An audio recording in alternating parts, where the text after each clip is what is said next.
text that you are going to preach? Have you done your CIT? Have you done your CIS?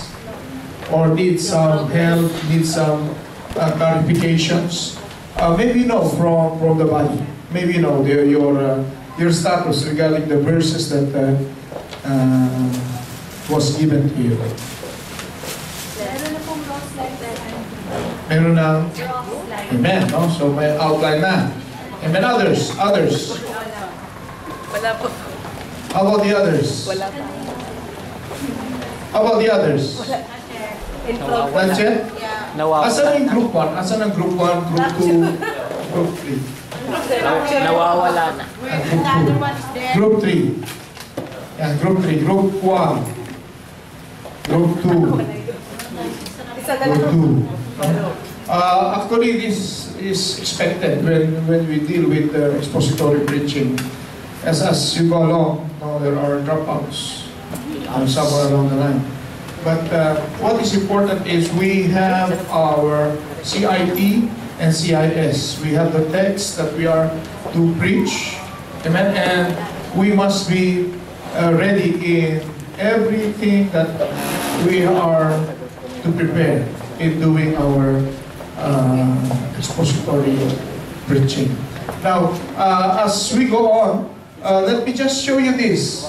Ano ba nakikita natin dito? Young and old, no? Now, actually, if you look at this woman alone, this one, the one in the middle, if you look at that middle alone, we look about like this one, or it will look like an old woman. Can you see it? Just look at the middle one. And you will see a young lady, or you will see an old lady. Now, if you see an old lady, that means you are old. If you can see the young, that means you are not yet young. You are already old.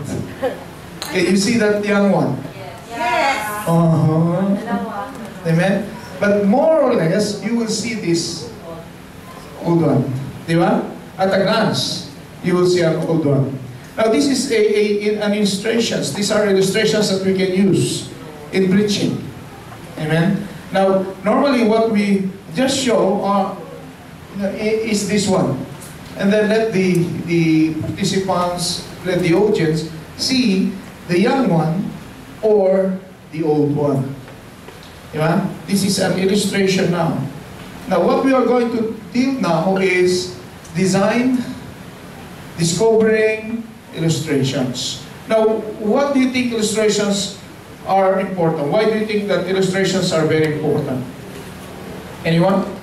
Why do you think it's important to us? Huh? Yes, sir. In order to relate the audience.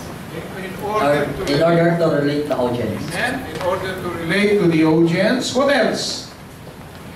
It aids them visually. That's why it's called visual aid. Amen. Visual aids, no? So that they can figure it out. Amen. Things that they need to understand in that particular topic or in that particular concept that you want. In other words, it speaks a lot of language. It speaks a lot of words. When you show a picture, it's all there. I mean that the people or even the listeners would understand what you want to tell them. Diba? It speaks 1,000 words. Tama ba? It speaks 1,000 words. And that's why illustration is very powerful, especially in preaching. Because in that particular illustration, you can move on. You can have a lot of things to work with. In fact, you can just show one picture alone and you can preach the whole day. Amen? Because of that particular illustration. Amen? Now today, we will talk about discovering illustrations. Last time, just to review, I know we all miss everything. Amen? Now, define the central idea of the text, which you have already, I believe. Tama ba? And then, the central idea of sermon. Now, what would be the difference of central idea of the text and central idea of the sermon? We're just reviewing. Ano bang kaibahan nito? Central idea of the text and central idea of the sermon. Ha? Wow. Nalimutan na? CI. CIT, when you talk about CIT, you talk about connectives, right? Amen? You talk of the first person, the first audience. However, CIS talks about the second audience, we, the modern audience. That's the main difference of CIT and CIS. Okay? And then, we talk about determine or decide on the title of the sermon. Now, remember when we did that groupings? In just a matter of minutes, you have the title. And then after that, when we had the title, deciding the title, we went on designing the structure where we have an outline. In just less than an hour, each group developed their own outline. Diba? So if you look at it, it's so easy if you understand what to do in preparing your preachable verses. It's so easy to do this. But the thing is, we need to practice and practice and practice. Once you have that once you have that momentum, you can easily make a lot of preachable verses. Amen? And it would benefit the kingdom of God. Amen? So, this is very important, as I've said, designing the structure of the sermon. And this one is discovering the illustrations. Discovering illustrations would illustrate means to enlighten or make clear. Make clear. Everybody say, make clear.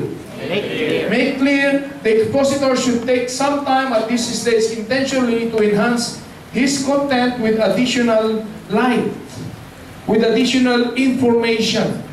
Amen? And what kind of information that we have? Anong klaseng illustrations that we can use here? Let's say, for example, about love. How would you illustrate love in just a picture? A cross. A heart, di ba? A heart. Ano pa? Cross. A cross. Okay? Huh? The gift, no? So these alone are illustrations that would easily understand the topic. Amen? What other things? Flowers. Flowers. Amen? Chocolates. Wow. See? The words from an in love person. Amen? Diamond. Pero baraha pala yun. Later. Amen? Diamonds, no? Pero baraha pala. Amen? So, as I've said, illustrations are mental photographs that illuminate the ideas of our messages. Diba? So, it easily understand your point of view, even the concept that you want. And then, we are preaching to a visually minded generation. Tanungin mo yung katabi mo, are you a visually minded generation? Are you visually minded generation? We are. Amen? Because if you just keep on talking and talking like this, without even illustrating, they will not really understand. It's just a knowledge. But when you show a picture, an illustration that will understand the concept of that particular point that you want to show, then they will be enlightened. They will be illuminated. Amen? Wow. And that's good because when they are illuminated, they will understand more on the topic. Now let's say, how about a topic with hatred? How would you illustrate a hatred topic? Knife. Grenade. Knife. Wala ako nakalimutan. Patay agad ah. O ano pa? Grenade. Feast. No? Feast. Baseball bat. No? It's just a feast. Amen? Paddle. How would you illustrate lonely? Dagat. Huh? Imo. Amen? Emo picture? Dry plant. Huh? Dry plant. Dry fan. No? So, a lot of things that we can use. Amen? A lot of things that we can use. I remember one of our teachers sa UP, si Nick Joaquin. You know Nick Joaquin. You know, our topic is about these illustrations. And he gave us an illustration of lonely guy. And in that paper is just a comma at the end. Just a comma in the end. And he said it's a lonely individual. Kasi he's very shy. Amen? But if he is a center of attraction, he put that camel in the middle. Amen? In that particular vision, in that particular illustrations, you can easily understand what he wants to point. Diba? A shy guy or even a lonely guy, he put it in the end. Amen?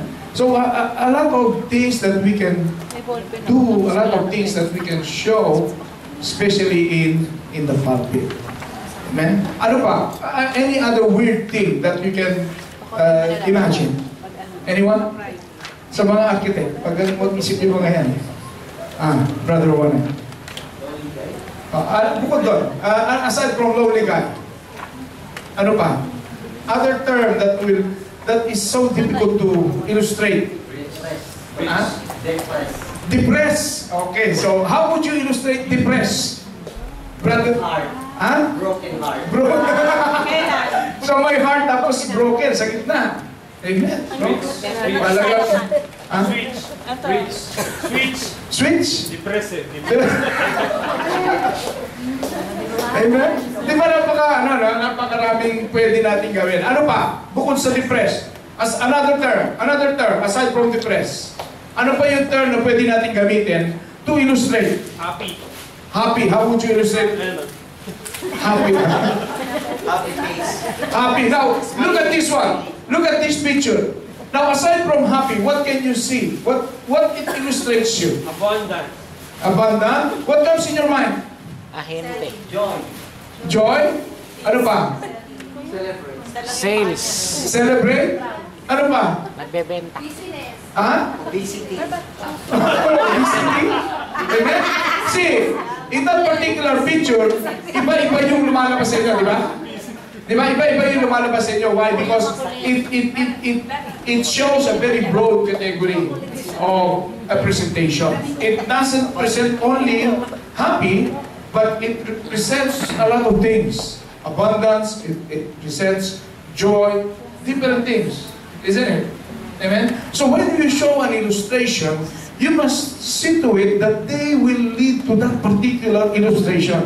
Zeroing to that particular illustration. Amen? So that we will understand. Otherwise, we will have different thinkings, different understanding of how you would like to illustrate that particular topic. Amen? That's the danger also of having a lot of illustrations and yet you will not explain. You just show and then this is happy. Why it's happy? Amen? Are you there? So we are preaching to a visually minded generation. Amen? And then 5 primary purposes. Illustrations, clarify.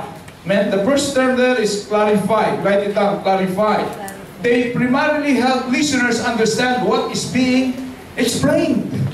Now, in fact, when you show these things, it's just a little explanation. So you save money, you save time to present it in such a way that that picture alone speaks 1,000 words. Amen? And then the second one, illustrations intensify. Intensify. The second term is intensify. A simple, to the point illustration can drive home a truth and make it stick in the minds of the listener, thus enhancing memory. Amen? Now, let's have a little bit review. What sticks in your mind regarding all the preachings that we had for the past few months? An illustration that sticks in your mind. That even ngayon, by just pumping it, lumalabas sa inyo agad. Ano yun? Ben? Reach. Ano nga yung illustration na nung it reads dito, pumasok agad sa inyo. Nung pinakita sa inyo yung picture na yun, pumasok agad. Even now, dala-dala nyo pa. Fresh from the memory. O nakalimutan na. Last time when Brother Wayner showed about the picture that was not seen in the Bible. Amen. But that was not sure. That was not informed. No? That was not... yes. No? See, bakit? Bakit? Kasi nakalimutan niya sabihin kung ano yun. Di ba? Tagot mo daw So, ito isa yan sa mga illustrations dapat. When you show these things, and in the end, you will know. Kasi sabi niya, we will know later. Di ba? So everyone is so intense to listen and to know At least what di makalimutan. particular Kasi wala sa- drawings were not there in the Bible. Tama ba? Am I right? Di ba? To the point na umuwi kayo, hindi nyo alam kung ano. Hanggang ngayon nga, di ba alam? Hanggang ngayon, hindi na rin alam pala. Amen? Brother Roca, Elijah writing the... Hindi kasi yung illustration, yung sinabi niya, yung wala sa Bible. Oo, yun. Sige, yun. Tama, yung naglalaban yung mga prophets, no? Baal and prophets ng kalaban. Amen? So, ano pa? Ano pa? The picture that was shown to you, that you showed, that was shown, video was in DOH. DOH. Yung kay Sugar, no? Amen, di ba? Yung kay Brother Roca, yung kay Sister Minea tayo. Baal? Yung ba yung sinasabi mo? Brother Wender. Yun, no? Di ba? See, by just thinking it, no, kahit na matagal na, it's still fresh in your mind. Amen? Why? Because there is something that has intensified you. Di ba? Kasi it touches our lives. Amen? So, intensify. Amen? Second word, intensify. Everybody say intensify. Intensify. The third one, illustrations apply. They build bridges to your hearers. By means of an illustration, you can create an awareness of need, stir emotions, move people to action. Amen? Move to people to action. What does it mean? What does it mean? I remember when I did some illustrations before, it still vividly comes in my mind about faith. I remember a story of a friend who went on fishing. Remember this? They went on fishing, and that particular guy he's doing different thing. That when he catches fish above this height, above 1 foot, he throws it. But within 1 feet of that particular fish, he took it. And that amazes the other friend. Why? Because big fish, he just throw it. And then, as they went home, he asked his friend, why you throw this big fish? And yet you just take those one ruler height of the fish. Because he said, my frying pan is just 1 ruler diameter. See? But look at this. How would you relate to your faith? God has given us much faith. God has given us a lot of blessing. But our faith is just ruler away. Amen? God will give us more that we need to ask for. But our faith is just 1 ruler away. Amen?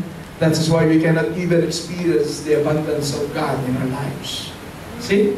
That particular illustration alone would help you and help the people to understand what faith is. Amen? Nakuha po ba? Amen? And then, another illustration is, ano pa bang illustration? Sino pa ang nakakaalala? Ha? Oh, kayo naman. Sister Marie.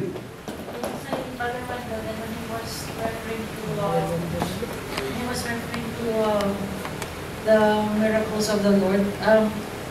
Regarding sa kulang na days, ang scientists have proven it. Amen. So yung nasa Karama. yung nasa report doon, kulang ng araw. Bakit? Dahil binahinto ni Joshua yung araw. At hindi lang yun. Di ba?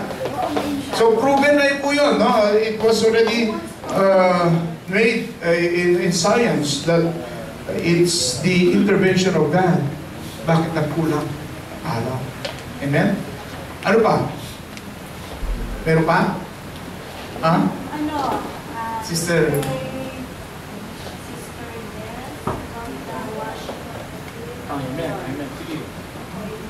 Washing for feet.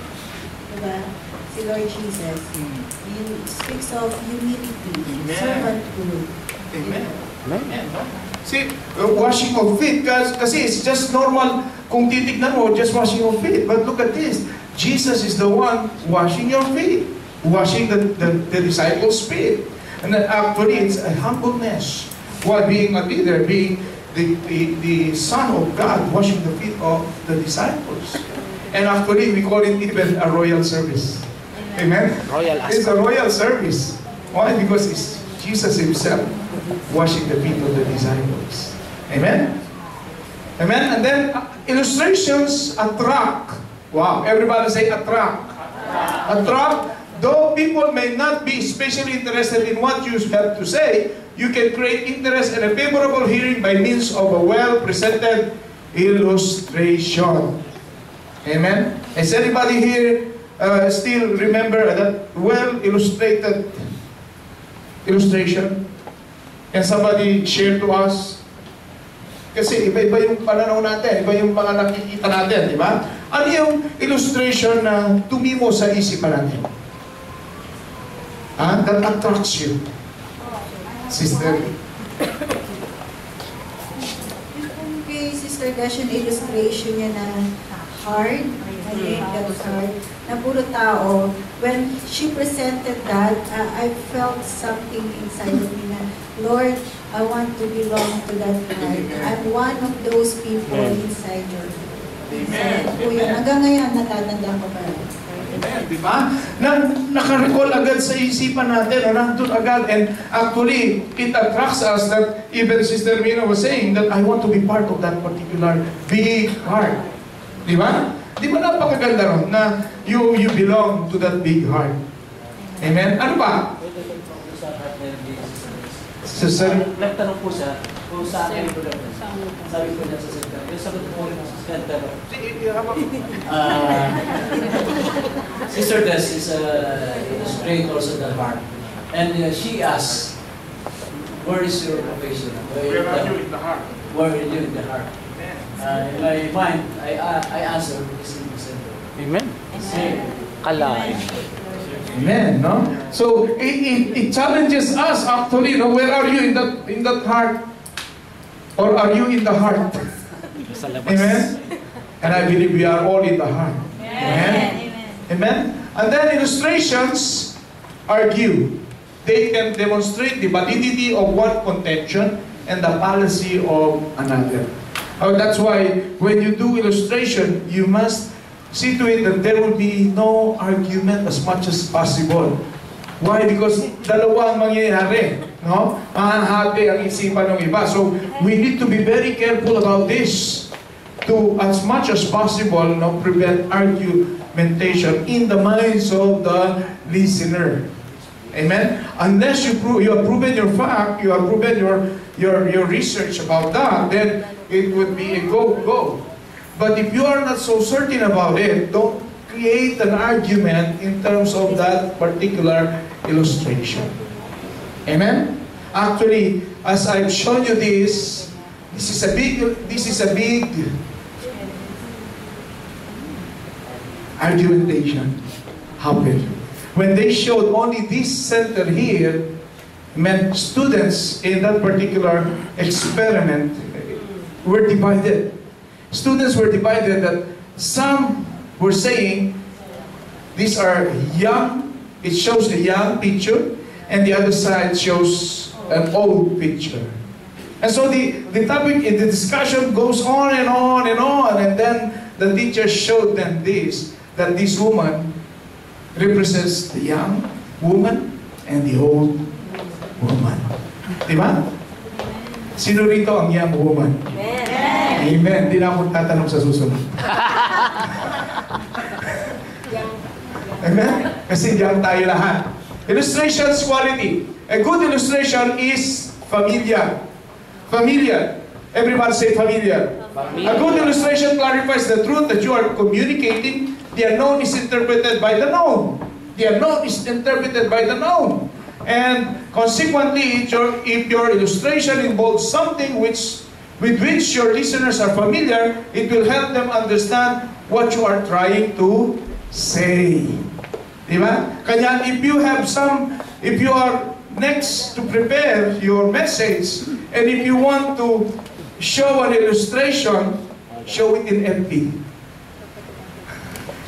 Show it in FB. Ha? Sa group natin. Oh, madali nilang makita, madali nilang maintindihan. Kanya pag i-share mo, alam na nila. Now, what I mean here is familiar things are very important because others have seen this one, others have read these things, your familiar illustrations, others have already researched this. And so it helps them, but you are just reminding them. They already knew it, they have read it somewhere along, but you just need to remind them. Amen? You understand what I mean? Okay? So we must be familiar. And then a good illustration is persuasive. Make use of simile and metaphor. Ito, medyo iba ito. No? A persuasive in the sense that use the mechanism of parable. Touch your people where they live by using illustrations taken from their life experiences. Persuasive. So, anong example nito? Yung pala po ni Sister Mina about yung atheist na pwede kong gamitin mo sila. Sister Mina po ba yun? Yung gagamitin ni Lord? Kasi di po ba yung illustration is mental photograph? So, it could be yung picture or yung story. So, yung kay Sister Mina po, yung ginamit po yung yung atheist para mag-bless ng tao. Hindi po makalimutan yan kasi ibig sabihin pala, wala kang pwedeng tapon sa lilikan ng Diyos. Lahat pwede niya gamitin. Amen. No? So yung illustration na sinabi ni Sister Mina na he was boasting, no? Na hindi naman ang Diyos mo. And then sabi nung faithful woman, sabi niya, praise the Lord kasi even the atheist God uses to bless her. Di ba? Di ba? It talks about a persuasive thing that though it's already dead end for you, but when they say it, it becomes an enlightening to others. Di ba? Ano pa? Bukod doon. Ha? Bukod doon. Help me please. Amen. Help me please. Amen. Ano ba ang illustration na tumimo sa inyo that talks about persuasiveness? Let's look at this one. Sister Beth was saying, imagine this is a tree. Nakuha niya? Yun lang eh, di ba? Imagine this is a tree. Tapos sabi niya, put all your worries in the tree. Di ba? Kasi di ba, it's an illustration of, kasi nga, tayo, or some other brethren, or most of us, come to the church na may dala-dala. Amen? So, imagine this is a tree. Oh. O isakbit mo lahat ng mga worries mo dito sa tree. Di ba ba? Now, it's a good illustration. That illustration alone is so powerful. Amen? Nakukuha po ba? Amen. And then, a good illustration is colorful. Yan, colorful. No? Why colorful? Often, a truth that is resisted initially can gain a hearing by means of a simple illustration. What kind of simple illustration? Which is so colorful? Rainbow. Rainbow. Praise God. Elaborate. Because according to the Genesis, the book of Genesis, during the time of Noah, it was given to Noah, it is a promise to him that as long as he see a rainbow, God will not destroy the earth. Using water. Using flood. Diba? So colorful. Colorful nga.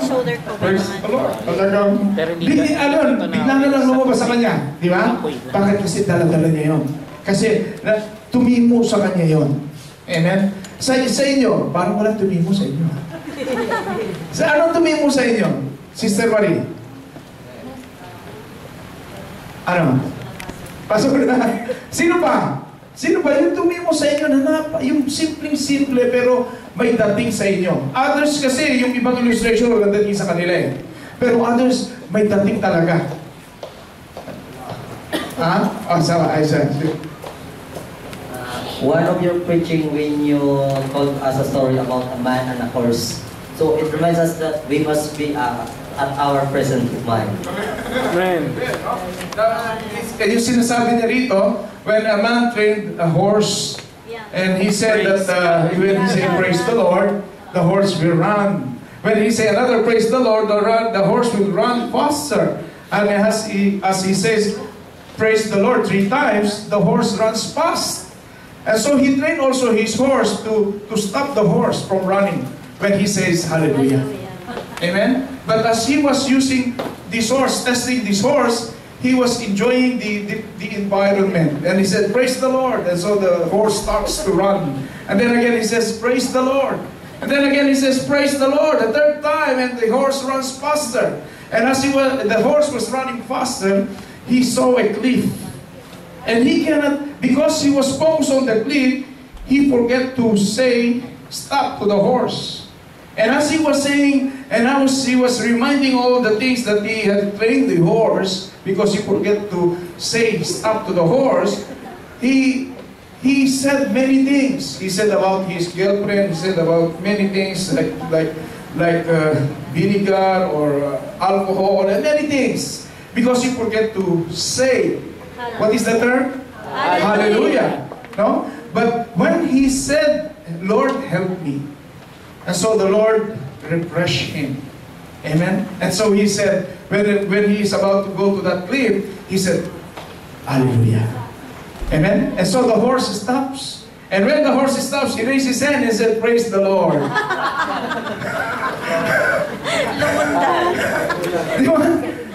It's an illustration, that simple illustration, that will understand. Amen? The audience, the listeners. Oh, brother, amen. Ganado na, amen. About pilot and boy and passenger. Sister Leonor. Sister Leonor. Dati pa yun. Sabi nung bakit hindi ka natakot? Why? You are afraid.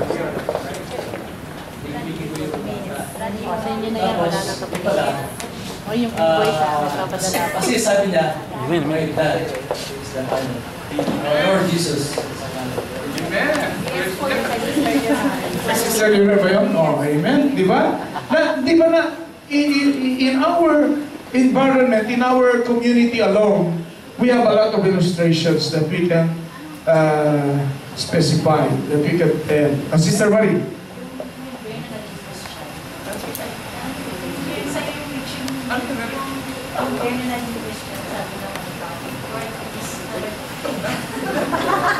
There was this guy, preaching yung pastor ni Kuya Francis, about, he was in the wood, I think he was lost, and then he saw this bear, he said, please Lord, make this bear a Christian. And then the bear began to pray, Lord, thank you for this food. Bless the bear. Bless this food. See? So na-born again kasi yung bear. Diba? Ano, Sister Annabelle? Sister Annabelle. One of your message during one of our Bible studies, when you preach about are you fit? The door, if we can enter to that. Are you slim Are you enough? slim enough? Are you slim enough? Sa akin, are you fit on the leg? Are you slim enough? Are you slim enough? Praise God. Amen. So yung isa yun, I remember yung are you slim enough? No? Are you slim enough? Because entering into a door, either narrow door or wide door. Amen? And when you enter into a narrow door, you must be slim enough. Tama? No? So remember those things. Ano pa? Sister Sister Mina, yung nasa boat sila na naiihi. Yung rock, Sister Mina nga ba yun? Yung rock na, yung dalawang... Oh, yung may bato. Yung dalawang pastor na naiihi. Tumakat ka sa ano. Sa tubig. Tapos yung isang Christian, priest. Yung may bato. Hindi siya sumunod sa binakaran ng dahama. nahulog siya. Nahulog siya. Amen, no? So, Sister Mina has shared then that two pastors were taught of having great faith. Actually, it was an illustration of great faith because one of them is a priest. And the priest May bato. seems to be amazed because of these two pastors were walking onto the water. And so he tried, but he don't know where the stones are. And so even the pastors were saying, are we going to tell him about the stones? Amen? So faith, no? So colorful illustration. Colorful illustration. Ano pa? Ano pa? Help me. Help me out. Buzz.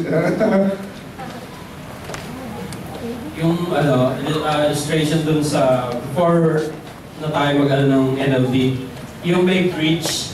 Natatanda, yung may bridge, tapos maraming tumatawid, tapos may nag-push na tao, tapos they are very afraid. So it talks about discipleship because kung in engineering term, you need to teach or able to teach others to build a bridge so that all people who will cross the bridge will not be afraid. The same in discipleship, you need to teach person or disciples to share the word of God na hindi sila natatakot because equipped sila. Amen. Amen. Amen. No? So sometimes you illustrate a secular view, a secular picture, and then you transform it into spiritual meaning. Amen. So ano ba, Sister Lisa, tataas si ating lights leader. Binibini siya kaya na. Binibini siya kaya na. Ito po na ano ko naman sa ginamit ko ito sa exhortation sa Pilipinas sa giving. Bale, ang ginamit ko niyang picture, makikita niyo kagad pag open is araw at saka hangin. Tapos may isang babae. So nag-isip yung mga tao kasi talaga niya, ano po yung parang nagkaroon ng bet yung dalawa kung sino yung makakapagpatanggal ng jacket ng babae. So, ayun po, biglang uminit at hangin. Basta kung sinong manalo, tinulad niya po yun sa kay Lord po at saka kay Satan na anumang ginawa na pagtetempt ni Satan, hindi po sumunod yung Christian at ginamit po niya, magpatuloy po. So yun po sinasabi ginamit na illustration na sabi ni Lord, magpatuloy tayo sa pag-give sa Kanya, sa tithes and offering, kahit anong higpit at kahit anong sitwasyon natin sa buhay. Amen. No? Amen. No? Magandang illustration yun. No? So, parang gusto ko na magbigay. Amen? So, things like, you will act on it. Di ba? As you hear the illustration, you are challenged to act on it. Why? Because there is something so colorful. There is something that you can apply in your lives. There is something that persuades you. Amen? To act on it. Amen? Sister. There's also a video that you show. Yung may kantang, I'll go through the valley. If you want me to... Yung may kanta siya eh. And then yung illustration is about following. Follow the way. Tagal na yata. Di ba? It's a discipleship. Ano nga ba nangyari nun? I will go through the valley.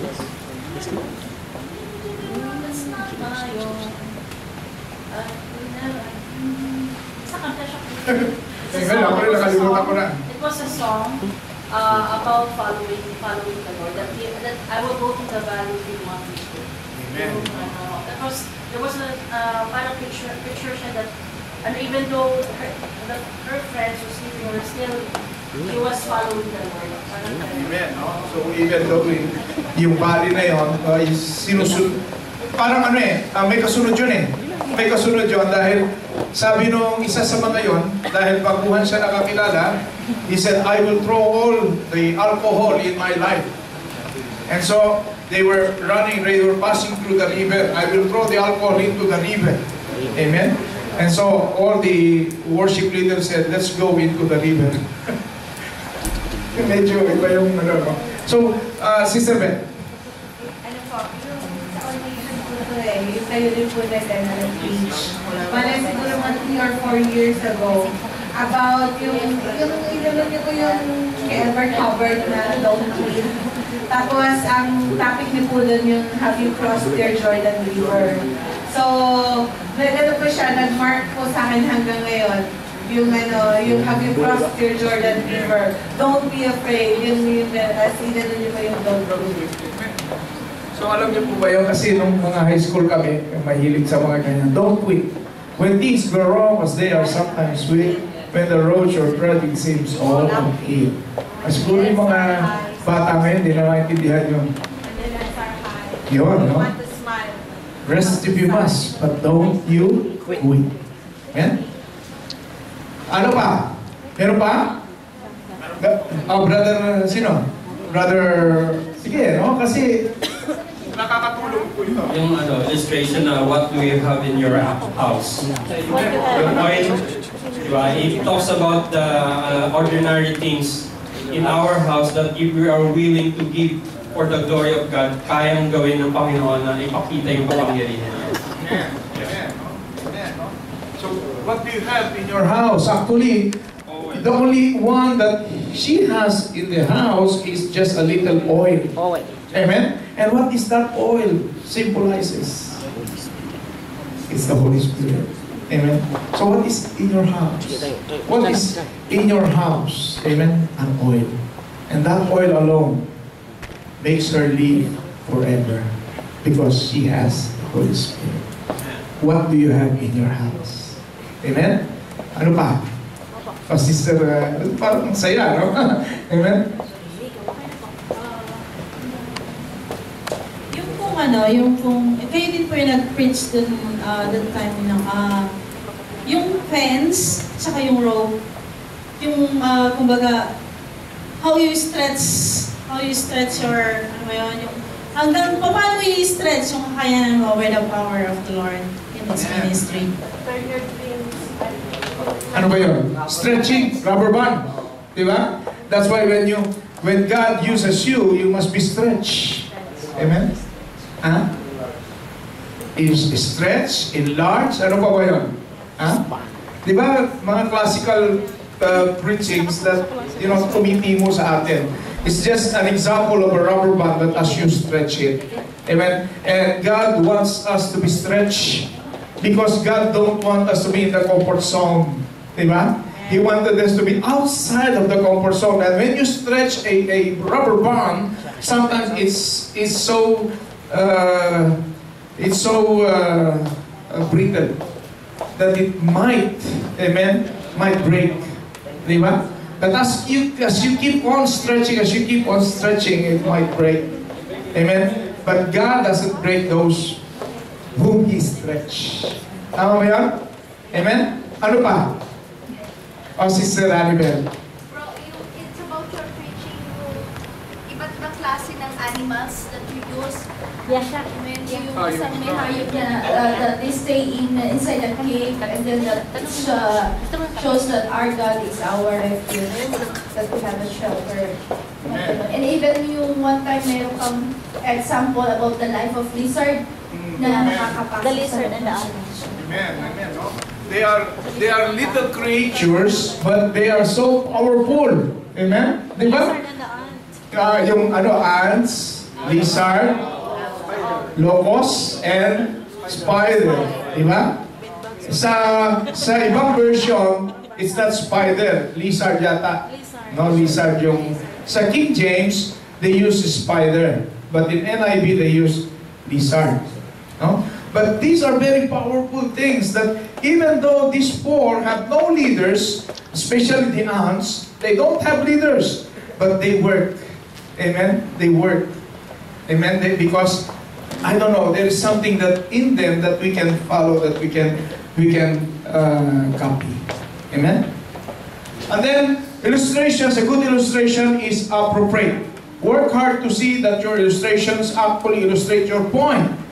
Some illustrations may be inappropriate because they do not match a particular audience. So, you have to select the kind of illustration that is appropriate to the audience, appropriate to the environment. Now, if you are talking about the women's and you are illustrating men's, it's not appropriate, di ba?